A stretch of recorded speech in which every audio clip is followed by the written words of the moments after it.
നിങ്ങൾക്ക് എപ്പോഴെങ്കിലും നിങ്ങളുടെ ജീവിതത്തിലെ പരിശുദ്ധാത്മാവിൻ്റെ പ്രവൃത്തിയെപ്പറ്റി സംശയം തോന്നിയിട്ടുണ്ടോ? ആത്മീയതയിൽ മുന്നേറാൻ ശ്രമിക്കുന്ന വ്യക്തിയാണ് താങ്കളെങ്കിൽ പരിശുദ്ധാത്മാവിൻ്റെ അനുഭവത്തിൻ്റെ യാഥാർത്ഥ്യത്തെപ്പറ്റി സംശയിച്ചതായ അവസരങ്ങൾ നിങ്ങൾക്കുണ്ടായിരിക്കാം. അതായത്, വാസ്തവത്തിൽ ഞാൻ ക്രിസ്ത്യാനിയാണോ? പരിശുദ്ധാത്മാവ് എന്നിലുണ്ടോ? ഞാൻ രക്ഷിക്കപ്പെട്ടുവോ എന്ന് നിങ്ങൾ സംശയിച്ചിട്ടുണ്ടാകാം.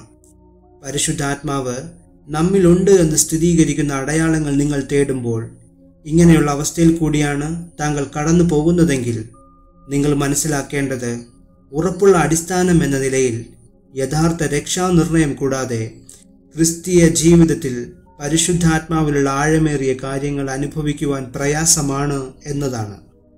അതായത്, രക്ഷയുടെ നിർണയം നിങ്ങൾക്കുണ്ടെങ്കിൽ പരിശുദ്ധാത്മാവ് നിങ്ങളിലുണ്ട് എന്ന് സ്ഥിരീകരിക്കാവുന്നതാണ്. അതുകൊണ്ട് വിശ്വാസത്തിൽ നിങ്ങളെ ഉറപ്പിക്കാനാണ് ഈ സന്ദേശം. രക്ഷാനിർണയത്തിൻ്റെ ഒന്നാമത്തെ അടിസ്ഥാനം ദൈവത്തിൻ്റെ വചനമാണ്. ദൈവത്തിൻ്റെ വചനം മാറ്റമില്ലാത്തതാകയാൽ ദൈവം രക്ഷയെപ്പറ്റി പറയുന്ന വചനത്തിനും മാറ്റമില്ല. രക്ഷയുടെ മാർഗം ഒരു വ്യക്തിയാണ്, അത് യേശു ക്രിസ്തുവാണ് എന്ന് ദൈവവചനം നമ്മോട് പറയുന്നു. യേശു ക്രിസ്തു മരിച്ചവരിൽ നിന്ന് ഉയർത്തെഴുന്നേറ്റു എന്ന് വിശ്വസിക്കുകയും യേശു കർത്താവാണെന്ന് വായ്കൊണ്ട് ഏറ്റുപറയുകയും ചെയ്യുന്നവൻ രക്ഷിക്കപ്പെടും എന്ന് ദൈവം പറയുന്നു. കർത്താവിൻ്റെ നാമം വിളിച്ചപേക്ഷിക്കുന്ന ഏവനും രക്ഷിക്കപ്പെടും എന്ന് ദൈവം പറയുന്നു. റോമർക്ക് എഴുതിയ ലേഖനം 10-ാം അധ്യായം 9 മുതൽ 13 വരെയുള്ള വാക്യങ്ങളാണിത്. നിങ്ങൾ ആത്മാർത്ഥമായി ഇത് ചെയ്തിട്ടുണ്ടോ? നിങ്ങൾ ക്രിസ്തുവിൽ വിശ്വസിക്കുകയും അവൻ നിങ്ങളുടെ കർത്താവാണ് എന്ന് പരസ്യമായി ഏറ്റുപറയുകയും മരിച്ചവരിൽ നിന്നും അവൻ ഉയർത്തെഴുന്നേറ്റു എന്ന് വിശ്വസിക്കുകയും ചെയ്തിട്ടുണ്ടോ? നിങ്ങൾ അവൻ്റെ നാമം ആത്മാർത്ഥമായി വിളിച്ചപേക്ഷിച്ചിട്ടുണ്ടോ? അതെ എന്നാണ് ഉത്തരമെങ്കിൽ നിങ്ങൾ യഥാർത്ഥത്തിൽ രക്ഷാനിർണയം പ്രാപിച്ച രക്ഷിക്കപ്പെട്ട വ്യക്തി തന്നെയാണ്. ഇതിൽ ഒരു സംശയവും വേണ്ട. ഇത് തന്നെയാണ് രക്ഷയുടെ ഉറപ്പ്. നിങ്ങളിൽ പരിശുദ്ധാത്മാവ് ഉണ്ട് എന്നതിന് ആദ്യത്തെ അടയാളമാണിത്. കാരണം ദൈവം അപ്രകാരം തൻ്റെ വചനത്തിലൂടെ പറയുകയും ഈ വചനത്തെ സ്ഥിരീകരിക്കുകയും ഉറപ്പിക്കുകയും ചെയ്യുന്നു. 1 കൊരിന്ത്യർ 12-ാം അധ്യായം 3-ാം വാക്യത്തിൽ, ആകയാൽ ദൈവാത്മാവിൽ സംസാരിക്കുന്നവൻ ആരും യേശു ശപിക്കപ്പെട്ടവൻ എന്ന് പറയുകയില്ല. പരിശുദ്ധാത്മാവിലല്ലാതെ യേശു കർത്താവെന്ന് പറയുവാൻ ആർക്കും കഴിയുകയില്ല എന്ന് ഞാൻ നിങ്ങളെ ഗ്രഹിപ്പിക്കുന്നു എന്ന് പറയുന്നുണ്ട്. യേശു കർത്താവ് എന്ന് നിങ്ങൾ ആത്മാർത്ഥമായി പറയുകയാണെങ്കിൽ, ആത്മാർത്ഥമായി വിശ്വസിക്കുകയാണെങ്കിൽ, അതിനർത്ഥം നിങ്ങളിൽ പരിശുദ്ധാത്മാവ് ആവസിക്കുന്നു എന്നതിന് അടയാളമാണ്. പക്ഷെ ഈ ഘട്ടത്തിലും ചിലർക്ക് സംശയം തോന്നാം. എന്തുകൊണ്ടെന്നാൽ, സ്വന്തം ജീവിതത്തെ വിലയിരുത്തുമ്പോൾ ഞാൻ ആത്മീകനല്ല, പാപസ്വഭാവം ഇപ്പോഴും എന്നിലുണ്ട്, ഇപ്പോഴും ഞാൻ പാപം ചെയ്തുകൊണ്ടിരിക്കുന്നു, പാപം ചെയ്തു പോകുന്നു, അതുകൊണ്ട് ഞാൻ പാപിയാണ്, പരിശുദ്ധാത്മാവ് അതുകൊണ്ട് എന്നിൽ വസിക്കുന്നില്ല, ഏറ്റു പറഞ്ഞിട്ടും വീണ്ടും വീണ്ടും ഞാൻ ആ പാപത്തിൽ തന്നെ വീണുപോകുന്നു, വിശുദ്ധ ജീവിതം എന്നെക്കൊണ്ട് സാധിക്കുന്നില്ല, പരിശുദ്ധാത്മാവ് എന്നെ വിട്ടുപോയി. ഇങ്ങനെയുള്ള സംശയത്തിൻ്റെ ചിന്തകൾ നമുക്ക് വരാം. ഈ ഘട്ടത്തിൽ നാം മനസ്സിലാക്കേണ്ടത്, പരിശുദ്ധാത്മാവ് വസിക്കുന്നത് നമ്മുടെ വികാരത്തിലല്ല, അതായത് ഫീലിങ്സിലോ ഇമോഷൻസിലോ അല്ല. പരിശുദ്ധാത്മാവ് വസിക്കുന്നത് ആത്മാവിലാണ്. വികാരങ്ങൾ ദേഹിയുടെ ഭാഗമാണ്, ആത്മാവിൻ്റെ ഭാഗമല്ല. ഇങ്ങനെയുള്ള തോന്നലുകൾക്ക് സ്ഥാനം കൊടുക്കരുത്. വികാരങ്ങൾ, തോന്നലുകൾ മാറി മറിഞ്ഞുകൊണ്ടിരിക്കും. അതുകൊണ്ട് ദൈവവചനം എന്ന് പറയുന്നു എന്നതിനെ തോന്നലുകളെക്കാൾ ഉപരി വിശ്വസിക്കുക. കാരണം പാപിയെ നീതിമാനാക്കാൻ, അശുദ്ധനെ വിശുദ്ധനാക്കാനാണ് പരിശുദ്ധാത്മാവ് നമ്മിലേക്ക് ചൊരിയപ്പെട്ടത്. ഇത് ലൈഫ് ലോങ് പ്രോസസ്സാണ്. ഇതിൽ വീഴ്ചകളുണ്ടാകും, താഴ്ചകളുണ്ടാകും, എഴുന്നേൽക്കലുകളുണ്ടാകും. വിളിച്ചവൻ വിശ്വസ്തനാകയാൽ അവൻ കൈപിടിച്ച് നടത്തും. അനുഭവങ്ങളിലൂടെയാണ് രൂപമാറ്റം സംഭവിക്കുന്നത്. അതുകൊണ്ട് പാപം നമ്മിൽ വന്നാൽ ഏറ്റുപറയുക, മുന്നോട്ട് പോവുക. കാരണം പഴയ നിയമ കാലഘട്ടത്തിൽ വിശുദ്ധന്മാരിൽ മാത്രം വന്നിരുന്ന വിശുദ്ധിയുടെ ആത്മാവ് ഈ അന്ത്യകാലഘട്ടത്തിൽ കർത്താവായ യേശു ക്രിസ്തു മുഖാന്തരം സകല ജഡത്തിന്റെ മേലും പരിശുദ്ധാത്മാവിനെ പകരുന്നു. അങ്ങനെ ഈ ലോകത്തിൽ അവിശ്വാസിക്ക് പാപബോധം നൽകിയും വിശ്വാസിക്ക് നീതിബോധവും ന്യായവിധിയെക്കുറിച്ചുള്ള ബോധവും നൽകി പ്രവർത്തിക്കുന്നു. അതായത് പരിശുദ്ധാത്മാവ് നമ്മിലുണ്ടെന്ന് രണ്ടാമത്തെ അടയാളം പാപബോധം നൽകുന്നു, നീതിബോധം നൽകുന്നു, ന്യായവിധിയെക്കുറിച്ചുള്ള ബോധവും നൽകുന്നു എന്നതാണ്. ഒരു അവിശ്വാസിയിൽ പോലും പാപബോധം വരുത്തുന്നു എങ്കിൽ അത് പരിശുദ്ധാത്മാവിന്റെ പ്രവർത്തനമാണ്, വിശുദ്ധിയുടെ സുബോധത്തിന്റെ ആത്മാവിന്റെ പ്രവർത്തനമാണ്. അവിശ്വാസിയിൽ പരിശുദ്ധാത്മാവ് പ്രവർത്തിക്കുന്നു എങ്കിൽ ഒരു വിശ്വാസിയിൽ എത്രയധികം അവൻ പ്രവർത്തിക്കും. പരിശുദ്ധാത്മാവ് നമ്മിൽ ഉണ്ടായിരിക്കെ ഇല്ല എന്ന് തോന്നിപ്പിക്കുന്നതിന് കാരണം 1 അജ്ഞത നിമിത്തമാണ്, 2 പിശാചിന്റെ ഒരു തന്ത്രമാണ്. അതായത് ക്രിസ്ത്യാനിയുടെ 3 ശത്രുക്കൾ ലക്ഷ്യത്തിൽ നിന്ന് നമ്മെ വ്യതിചലിപ്പിക്കുന്നു. 1 ലോകമാണ്, 2 ജഡമാണ്, 3 പിശാചാണ്.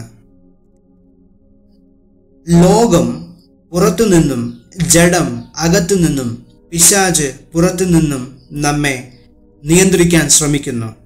അതുകൊണ്ട് ലോകസ്നേഹം പിതാവിനെതിരാണ്, ജഡം പരിശുദ്ധാത്മാവിനെതിരാണ്, പിശാച് യേശു ക്രിസ്തുവിനെതിരാണ്.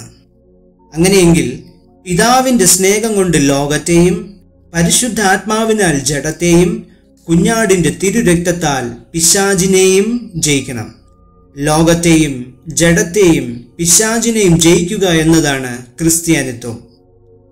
ഒരു ലോങ് പ്രോസസ്സാണിത്. ഈ യുദ്ധത്തിന്റെ ഒടുക്കം, 4ാമത്തെ ഒടുക്കത്തെ ശത്രുവാണ് മരണം. ഈ മരണത്തെയും ജയിക്കണം. മരണം വരെയുള്ള ഈ പോരാട്ടത്തിൽ ഈ 4 ശത്രുക്കളെയും ജയിക്കണമെങ്കിൽ പരിശുദ്ധ ആത്മാവ് കൂടിയേ തീരൂ. അതുകൊണ്ട് ഒരു വിശ്വാസിയിൽ വന്ന ആത്മാവ് ഒരിക്കലും എങ്ങും പോകുന്നില്ല. പാപിയാണ് എന്ന് പറഞ്ഞ് നമ്മെ വിട്ടുമാറുന്നില്ല, വന്നും പോയും നിൽക്കുന്നില്ല. കാരണം അവൻ പാപിയെ നീതീകരിക്കുന്നവനാണ്. പ്രത്യുത എൻ്റെ ആത്മാവും ദൈവാത്മാവും ചേർന്ന് ഏക ആത്മാവാണെന്ന്. ലോകത്തെ ജയിക്കാൻ പിതാവിൻ്റെ സ്നേഹം വേണം. ആ സ്നേഹം പരിശുദ്ധ ആത്മാവിലാണ് പകർന്നിരിക്കുന്നത്. അതിനാൽ പരിശുദ്ധാത്മാവ് നമ്മെ വിട്ടുമാറുന്നില്ല. റോമർക്ക് എഴുതിയ ലേഖനം 5-ാം അധ്യായം അതിൻ്റെ 5-ാം വാക്യത്തിൽ പ്രത്യാശയ്ക്കോ ഭംഗം വരുന്നില്ല, ദൈവത്തിൻ്റെ പിതാവിൻ്റെ സ്നേഹം നമുക്ക് നൽകപ്പെട്ട പരിശുദ്ധാത്മാവിനാൽ നമ്മുടെ ഹൃദയങ്ങളിൽ പകർന്നിരിക്കുന്നുവല്ലോ എന്നാണ്. ജഡത്തെ ജയിക്കാൻ പരിശുദ്ധാത്മാവിൻ്റെ സഹായം വേണം. അതിനാൽ പരിശുദ്ധാത്മാവ് ഇപ്പോഴും നമ്മെ വിട്ടുമാറുന്നില്ല. ഗലാത്യർക്ക് എഴുതിയ ലേഖനം 5-ാം അധ്യായം 16-ാം വാക്യത്തിൽ ആത്മാവിനെ അനുസരിച്ച് നടപ്പീൻ, എന്നാൽ നിങ്ങൾ ജഡത്തിന്റെ മോഹം നിവർത്തിക്കയില്ല എന്ന് പറയുന്നു. റോമർക്ക് എഴുതിയ ലേഖനം 8-ാം അധ്യായം അതിൻ്റെ 13-ാം വാക്യത്തിൽ ആത്മാവിനാൽ ശരീരത്തിന്റെ പ്രവർത്തികളെ മരിപ്പിക്കുക എന്നും പറയുന്നുണ്ട്. പിശാചിനെ ജയിക്കാൻ കർത്താവായ യേശു ക്രിസ്തുവിന്റെ സഹായം വേണം. അതുകൊണ്ട് പരിശുദ്ധാത്മാവിനാൽ അല്ലാതെ ക്രിസ്തുവിനെ വിശ്വസിക്കുവാനോ ഏറ്റുപറയുവാനോ കഴിയുന്നതല്ല, തുടരുവാനും സാധിക്കുന്നതല്ല.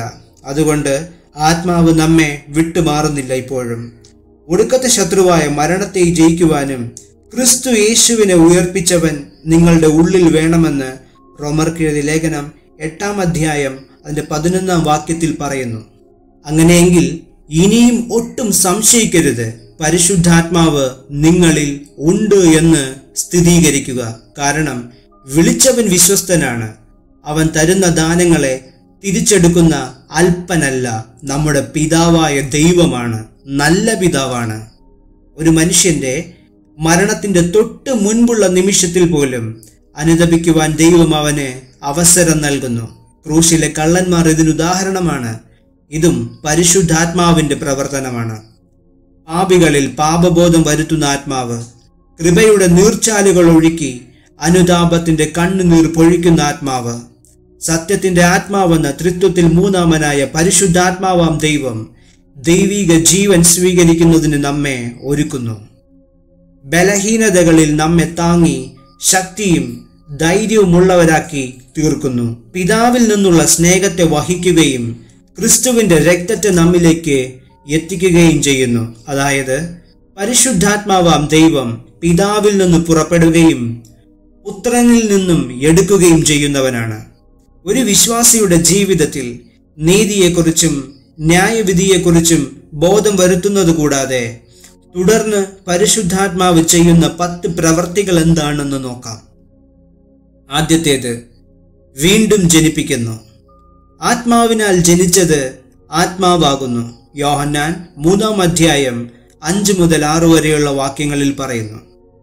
ജീവിപ്പിക്കുന്നത് ആത്മാവാകുന്നു. യോഹന്നാൻ 6-ാം അധ്യായം 63-ാം വാക്യം. രണ്ടാമത്തേത്, പരിശുദ്ധാത്മാവ് വിശ്വാസിയിൽ വസിക്കുന്നു. നിങ്ങൾ ദൈവത്തിന്റെ മന്ദിരമാണ്. 1 കൊരിന്ത്യർ 3-ാം അധ്യായം 16-ാം വാക്യം. ദൈവത്തിന്റെ ആത്മാവ് നിങ്ങളിൽ വസിക്കുന്നു. റോമർക്ക് എഴുതിയ ലേഖനം 8-ാം അധ്യായം 9-ാം വാക്യം. മൂന്നാമത്തേത്, വിശ്വാസിക്ക് പരിശുദ്ധാത്മാ സ്നാനം ലഭിക്കുന്നു. അപ്പോസ്തല പ്രവൃത്തി 1-ാം അധ്യായം 5-ാം വാക്യം. നാലാമത്തേത്, ദൈവം വിശ്വാസിയെ പരിശുദ്ധാത്മാവിനാൽ മുദ്രയിടുന്നു. മുദ്രയിടപ്പെടുന്നത് മൂലം ദൈവമക്കൾ എന്ന ഉറപ്പും ധൈര്യവും അവർക്ക് ലഭിക്കുന്നു. എഫേസ്യർക്ക് എഴുതിയ ലേഖനം 4-ാം അധ്യായം 30-ാം വാക്യം. 2 കൊരിന്ത്യർക്ക് എഴുതിയ ലേഖനം 1-ാം അധ്യായം 22-ാം വാക്യം. റോമർക്ക് എഴുതിയ ലേഖനം 8-ാം അധ്യായം 16-ാം വാക്യം. അഞ്ചാമത്തേത്, പരിശുദ്ധാത്മാവിനാൽ നിറയപ്പെടുന്നു. അപ്പോസ്തല പ്രവൃത്തി 2-ാം അധ്യായം 4-ാം വാക്യം. തുടർന്ന് അവർ അന്യഭാഷകളിൽ സംസാരിക്കുന്നു. ആറാമത്തേത്, ആത്മാവ് വിശ്വാസിയെ വഴി നടത്തുന്നു. യോഹന്നാൻ 16-ാം അധ്യായം 13-ാം വാക്യം. ഏഴാമത്തേത്, പരിശുദ്ധാത്മാവ് വിശ്വാസിയെ ശക്തീകരിക്കുന്നു, എനർജൈസ് ചെയ്യുന്നു. വിശ്വാസി ജഡത്തിനെതിരെ പോരാട്ടത്തിലാണ്. അതിനാൽ ജയിക്കുവാൻ ശക്തി നൽകുന്നത് ദൈവാത്മാവാണ്. ഗലാത്യർക്ക് എഴുതിയ ലേഖനം 5-ാം അധ്യായം 17-ാം വാക്യം. എട്ടാമത്തേത്, പരിശുദ്ധാത്മാവ് വിശ്വാസിയെ ഉപദേശിക്കും.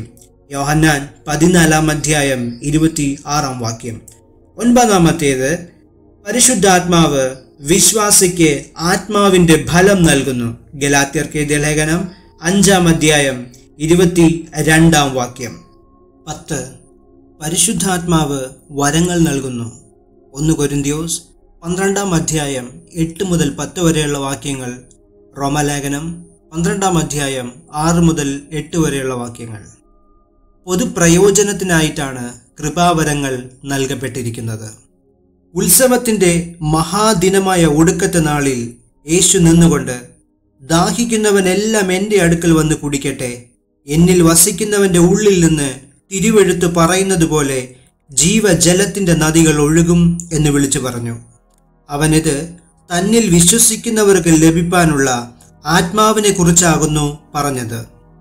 പരിശുദ്ധാത്മാവിന്റെ അഭിഷേകമുണ്ടാകുമ്പോൾ ഒരു കവിഞ്ഞൊഴുക്കുണ്ടാകും. തന്നോട് യാചിക്കുന്ന എല്ലാവർക്കും ദൈവം പരിശുദ്ധാത്മാവിനെ നൽകുന്നു.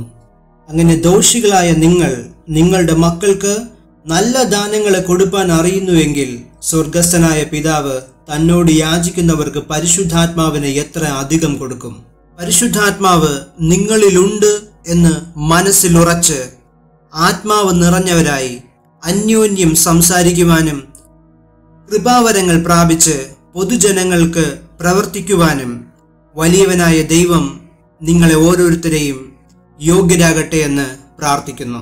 ഈ സന്ദേശം നിങ്ങളുടെ ഹൃദയദൃഷ്ടിയെ തുറന്ന് മനസാക്ഷിയെ ഉണർത്തി നിങ്ങളുടെ ബോധത്തിൽ ഒരു ചെറിയ വെളിച്ചം വീശിയെങ്കിൽ നിങ്ങളുടെ ആശയങ്ങളും അഭിപ്രായങ്ങളും ചിന്തകളും താഴെ കമൻ്റായി രേഖപ്പെടുത്തുക. ഒരുപക്ഷെ നിങ്ങളുടെ വാക്കുകളും മറ്റൊരാളുടെ ബോധത്തെ ഉണർത്തിയേക്കാം. ഈ വാക്കുകൾ നിങ്ങൾക്ക് പ്രത്യാശ നൽകിയെങ്കിൽ ദയവായി ലൈക്ക് ചെയ്യുക. സന്ദേശം കേൾക്കുക മാത്രം ചെയ്യാതെ ഇതിലെ നല്ല ആശയം അനുകരിക്കുന്നവരുമാകുക. ഇനിയും ഇതുപോലുള്ള വിഷയങ്ങൾ ചർച്ച ചെയ്യുന്ന ഈ ചാനൽ സബ്സ്ക്രൈബ് ചെയ്യുവാനും തുടർന്നുള്ള എപ്പിസോഡുകൾ മുടങ്ങാതെ ലഭിക്കുവാനും നോട്ടിഫിക്കേഷൻ ബെൽ അമർത്തുവാനും മറക്കരുതേ. ഓർക്കുക, നിങ്ങൾ തനിച്ചല്ല. ഈ കാലഘട്ടത്തിലും ക്രിസ്തുവിനെ പോലെ ചിന്തിക്കുന്ന, ക്രിസ്തുവിനെ അനുകരിക്കുവാൻ ശ്രമിക്കുന്ന ഒരുപറ്റം സത്യ നമസ്കാരികളുടെ ശൃംഖലയിലേക്ക് നിങ്ങളെ ഞങ്ങൾ ക്ഷണിക്കുന്നു. Welcome to our YouTube channel the Bible facts.